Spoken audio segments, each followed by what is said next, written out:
Chapter 7 is our first full-scale route map, and sets a few standards for the next several chapters. The primary focus is getting a unit to the faraway boss group, but we also need the rest of our army to defeat the enemies along the way, as well as some enemies that are more off the path.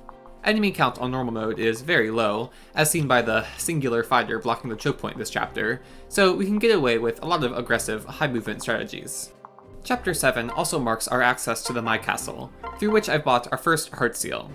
This is our one reclass for the early game, but switching Jakob to Paladin will be instrumental for many chapters to come, with its high movement and shelter skill letting us push forward much faster.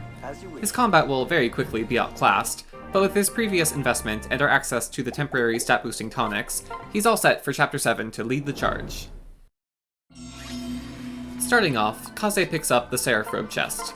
We don't have nearly enough time to reach the Armor Slayer chest in the center of this chapter's spiral layout, but we still need a unit to get to that room to defeat the knights.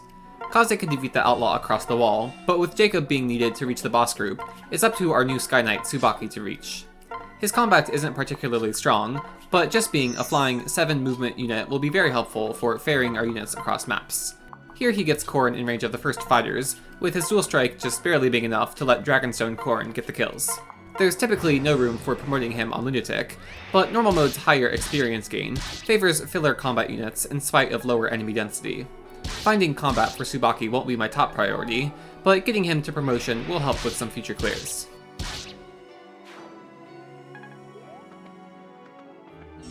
Our first 2 turns are spent breaking through the fort's western hallway and getting to the south. We didn't actually move Jakob very far forward turn 1, but with Azura and Khorne, he's still able to reach his southern goal turn 2.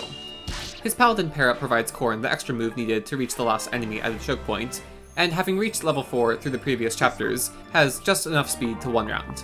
Pushing Subaki forward turn 1 then pays off, as he can ferry Azura over to sing for Jakob, despite her massive movement deficit. Jakob can then Oko the singular outlaw in the south on player phase. Some more enemies approach from the southeast, but with no other enemies directly blocking his path to Silas on normal mode, he can just leave them for the rest of our army to handle. Kaze needs to take a second turn to defeat the center room's outlaw across the wall, but I set up Sakura, Rinka, and our new samurai, Hana, to let him reach the south by turn 3.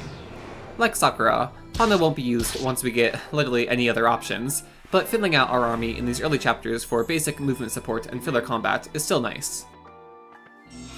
Turn 3, we set ourselves up to handle the final enemies. Silas may only have one other cavalier supporting him, but both are set to not move until turn 10 on normal, regardless of how close he gets. However, in separating Jakob this far forward, Khorne will be able to use his dual strike for the generic cavalier kill, which will then set up Jakob to get the boss kill with Khorne's dual strike.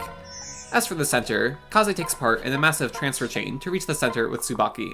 None of our filler combat units one-round these enemies, so we'll have to settle for weakening them turn 3, then killing them turn 4. Unless the enemies have kill targets, they prefer to attack whoever they deal the most damage to, which in this case is Kaze. The Shuriken debuffs still occur on dual strikes though, so he can still weaken the Lancer while drawing the fighter as far west as possible. With the final Cavalier kills, Jakob gets a 2nd level in Paladin, learning Cavalier's 2nd skill, Shelter.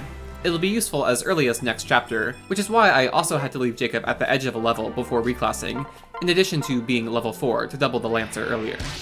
As mentioned with Subaki, normal mode's higher experience gain mostly helps the filler combat units, with the lead combat units like Jakob here just barely getting more than a level from his few kills.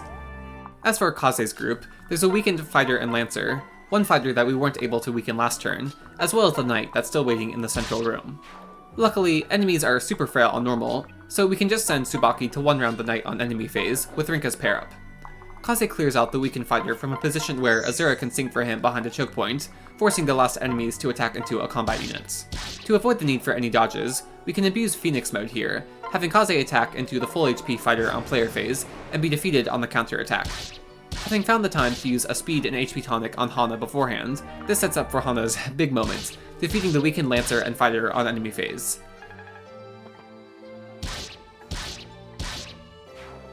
And that's chapter 7 completed in 4 turns. It's pretty funny to see what we can accomplish when there's like half as many enemies compared to higher difficulty modes, and I can say the difference in enemy count will continue to be impactful for several chapters to come. Thanks for watching, and I'll see you next time.